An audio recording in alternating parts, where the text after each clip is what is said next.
Oh, this one's for me. Hey everyone, welcome back to a Pour 5. We're going to talk about food today. 8 items that we have seen well-intentioned and loving people feed to the stray dogs outside, many even their pets at home.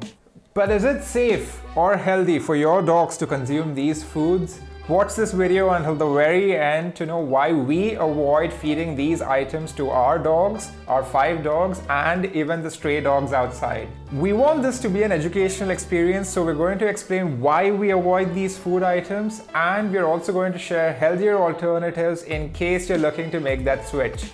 We want to add that while some of these items may not show any effects, immediate effects, or even effects for years on end, there is a lot of research that indicates why you should avoid feeding these items to your dogs. Kind of like tobacco and alcohol, you may not feel them slowing you down in your 20s, but you're bound to feel their effects when you're much older. Kamna and I have shared this from the start. We have learned a lot of things with time. And we have made our share of mistakes. We are human after all, but we've always tried our best to look at our kids for any signs of discomfort, abnormalities, and some may have even called us paranoid for that. You see, dogs can't speak and they happen to be very, very resilient. They want to hide a lot from us, minor things that might build over time. But as dog parents, our intent has always been to be preventive rather than run after the cure. And we want to share these experiences with all of you so we can grow together. We hope you're making sense, but let's get started anyway. We're going to start with something broad and generic, our food. Yes, please do not feed our food, your food, to your dogs. Veg or non-veg, our food, especially Indian food, is so rich with oils and spices and salt, and this isn't doing your dog any good. Avoid giving your spicy leftovers to the stray dogs as well. And we know a lot of you might say it's going to fill their bellies, don't be so nitpicky, but we have seen a lot of cases with just our own stray dogs outside, cases of diarrhea, infections, even severe allergies. Some of the ingredients we use for our food might actually just be flat out toxic to them. Now we know we can't control a lot of this, but what we can control is in our hands, and we want you guys to join us in this endeavor as well. Our alternative is to cook our dog food separately. No unnecessary spices or oils. What we do instead is usually just boil their food, meats and vegetables. Though we use very little coconut oil during winters because that's super good for their skin.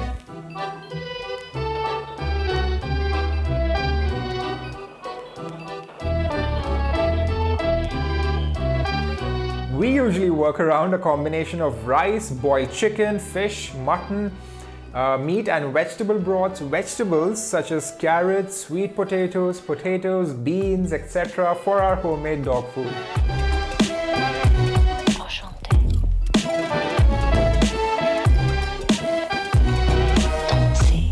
Do note that we avoid feeding raw or cooked bones to our dogs. With raw bones, we know that there's a lot of good research on the benefits of feeding raw bones to your dogs, but the devil is in the details.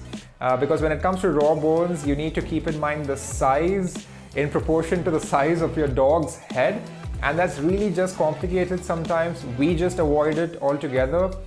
With cooked bones, they tend to shatter, causing some serious complications from choking to even death.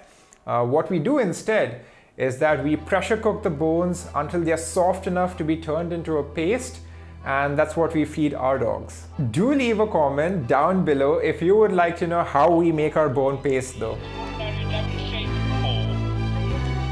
Wow, now we are on to something, something controversial perhaps. Now, growing up, we saw a lot of our relatives feed milk to their dogs, and as children, we were also told that milk is a godsend because of all its nutritional goodness. But, and I say this again, but that is a human perspective. Huh? What? I said human perspective.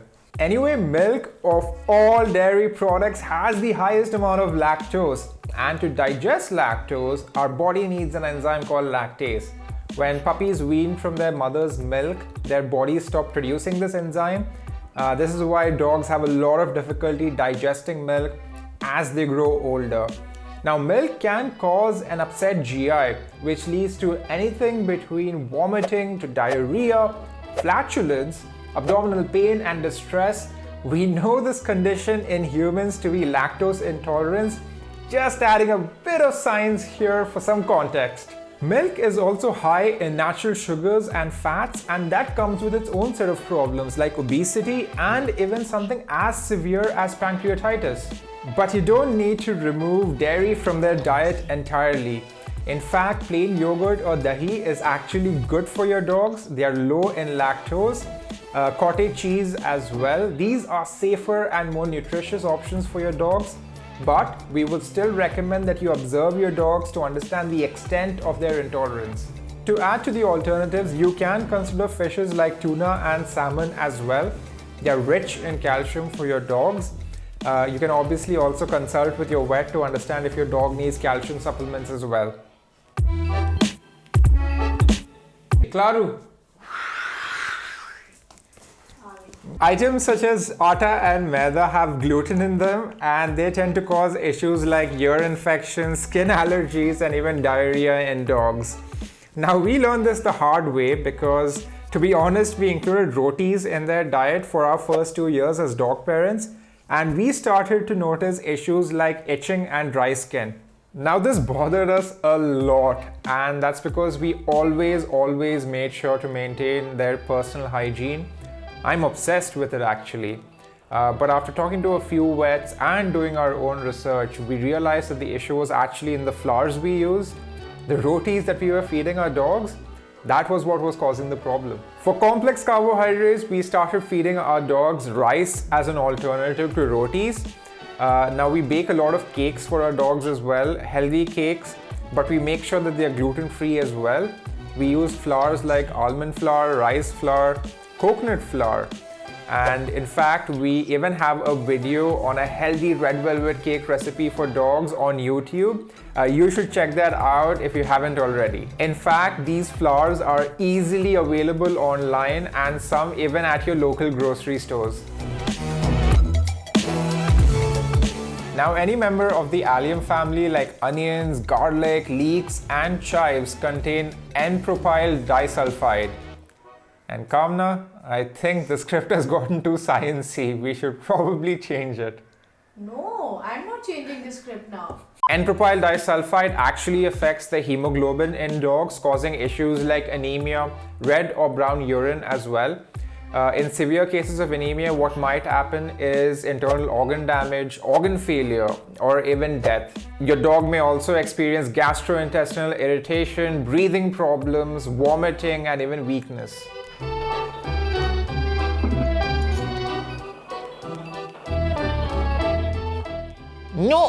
No, we aren't just reiterating the first point, right, Chotu?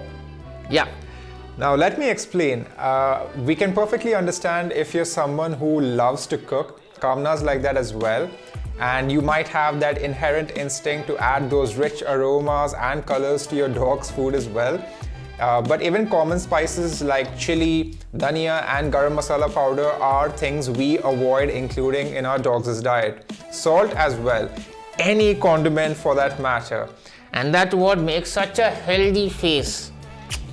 Now, as it is with any rule, there's always going to be an exception. And what is this magical, wondrous, beautiful spice that we include in our dog's diet, you ask? Well, it's turmeric. We add less than a pinch of haldi when cooking our dog's food. In fact, among its many benefits, what we value the most is its anti-inflammatory properties. What you need to remember is that dogs are very different from us humans. Something that could be perfectly safe and absolutely healthy for us could just be flat out toxic for them. Now, these are the foods that we do not feed our dogs at all. These are asparagus, mushrooms, grapes, tomatoes, cherries, and avocados. Alternatively, what you can try feeding your dogs are bananas, cucumbers, green beans, peas, potatoes, sweet potatoes, mangoes. I'm not sure if I said mangoes already. Watermelons, cucumbers. I'm probably repeating myself, but just assume that we have given you a lot of nice, healthy alternatives. And you can drop some questions in the comments below, because we'll be able to frame our thoughts better and give you better answers there. But these are some alternatives you can consider. Apples! I got it!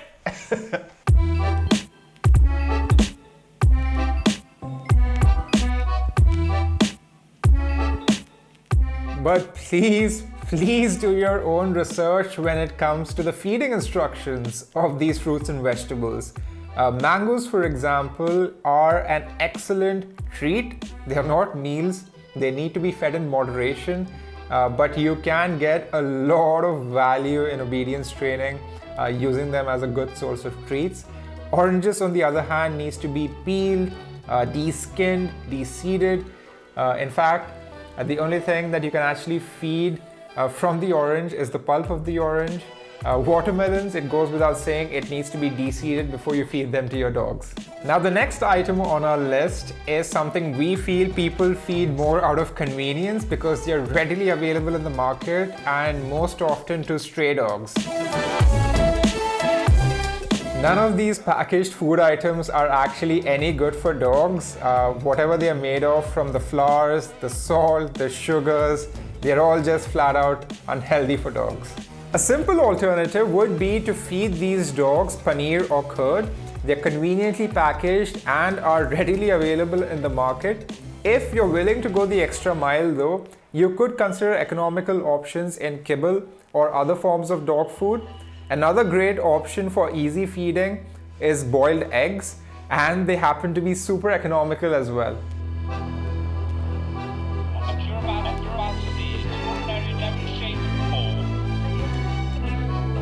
Now, as humans, we can't imagine anything happy or celebratory without something sweet and chocolatey.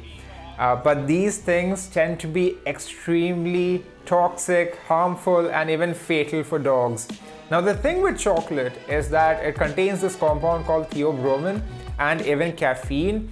While humans can metabolize these compounds with ease, dogs tend to process them very, very slowly. And this results in something known as chocolate toxicity. Now, chocolate toxicity is so common and prevalent that there's actually a meter for it in the Merck veterinary manual to help you determine the severity of the toxicity. The symptoms can vary from vomiting and diarrhea to seizures, tremors, heart attacks, and even internal bleeding. So how about we just leave the goodness of chocolates for us humans, eh? But that doesn't mean that your dog can't partake in your celebratory occasions. In fact, we recommend exploring dog bakeries. They tend to make really safe and healthy dog cakes and cupcakes for dogs. We have been to an excellent cafe with a great range in their menu, offering safe and healthy options like dog-friendly pizzas, pastas, and more. What we have started to do though is we have started using a lot of these ingredients to make some of these items ourselves to add a personal touch to our celebrations. So there you have it. Commonly fed items that aren't as safe as they seem to be. Let us know down in the comments below on which items surprised you the most. Apart from these 8 items though, we do steer clear of alcohol, raw eggs, raw meat, and more. Alcohol is an obvious no, and I know there is some healthy debate on raw versus cooked, but be very, very aware of where you're getting your raw food from. The risks, in our opinion, outweigh the good here.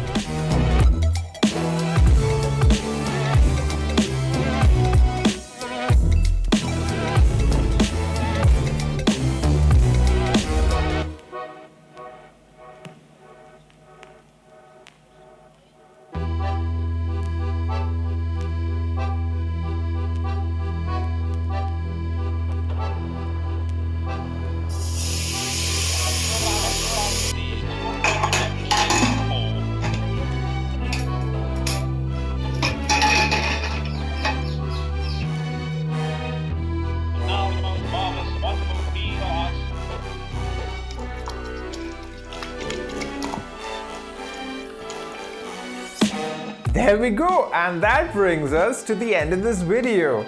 Awesome! As usual, do consider smashing that like and subscribe button. When you do that, you tell us as well as YouTube that we are doing some good work. Oh, and the bell icon as well. Do consider hitting that bell icon. It's somewhere right next to the subscribe button. When you do that, you're making sure that you're informed right away as soon as we release any future videos. Two very interesting things to share though. There has been a shooting mistake that I've left on here. Let us know down in the comments below if you manage to spot it. There's going to be no interesting prizes to share. It's just something that we want to do because we are poor. That is true. Secondly though, I wanted to share that Kamna was supposed to do this video actually from start to finish. She is our resident food expert on all things dog related. Very often, you could always find her, on her laptop researching, all the little things about dog foods, what they can eat, what they can't eat, what can we do to make a dog cake fluffy without using things like baking powder, baking soda, all of that nonsense. But maybe all of you in the audience don't know this, and that is that Kamna has been recovering from a cyst on her head. She's on her way to being back to 100%. So hopefully we should be able to feature her soon in a lot of our upcoming videos. Alright, until next time, this is a Paw 5 and a lot of love from us to you.